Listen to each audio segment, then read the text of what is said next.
Okay, so paano nga ba magbayad ng ating utang or G-loan gamit po yung ating Maya app, no? Okay, so sa video ito mga lalabs, so turuan ko po kayo step by step kung paano po tayo makapagbayad ng G-loan gamit ang Maya app. At sa dulo po ng video ito, malalaman nyo rin po kung pwede nga bang bayaran yung ating G-Gives or G-Credit gamit po si Maya app. Okay, kaya huwag po kayong mag-skip, no, para po malaman nyo step by step. Okay, so una po natin gagawin, buksan nyo lang po yung inyong Maya app, no? Tapos, pumunta po kayo sa bill section, ayan. Click nyo po yan. Pagkatapos po, hanapin nyo po yung loans, ayan. Okay? Pagkatapos, dito naman ay hanapin nyo, scroll down lang po kayo at hanggang sa mahanap nyo po itong Dragon Loans, ayan. Okay, so dito naman po, you are paying Dragon Loans, ayan. So, account number, yung account number, ito po yung GCash account loan ID. Kung hindi nyo po alam kung paano kunin yan, ito po yan. Oh. Ito sa G-Loan, tapos loan account ID, ito po yung ilalagay natin. Okay?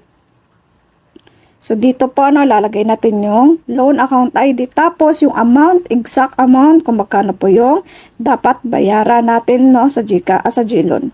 Tapos dito naman po sa 11-digit mobile number, ito po yung GCash na register number natin, no? Kung ano yung may utang na GCash number. Okay? So, dito po, lagay natin 11-digit natin. Tapos, ayan. So, kagaya po nito, tapos continue lang po tayo, no? Okay. So, dito naman po sa tanong ninyo na kung pwede nga bang bayaran dito si G-Credit or G-Gives. Si G-Credit po, hindi mo pwedeng bayaran under Dragon Loans, no? Ibang system yan at hindi sila connected. Kaya kung G-Credit ang babayaran mo sa GCash app ka dapat pumunta.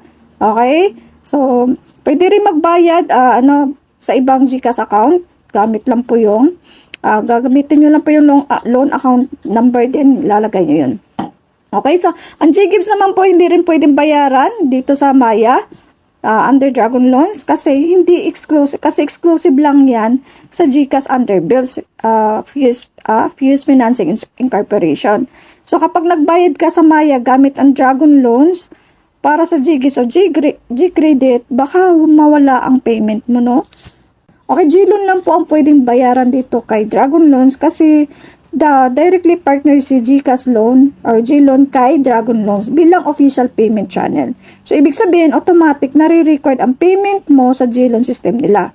Okay? So, klaro po, no? So, G-Loan lang po ang maaaring bayaran dito kay Maya app under Dragon Loans. Ang G-Gives at ang G-Credit hindi po pwedeng bayaran dito. Kung pipilitin nyo po yan, mag-i-error po yan, no? So, sana po nakatulong sa inyo. Okay, so hanggang dito na lang po. You're welcome.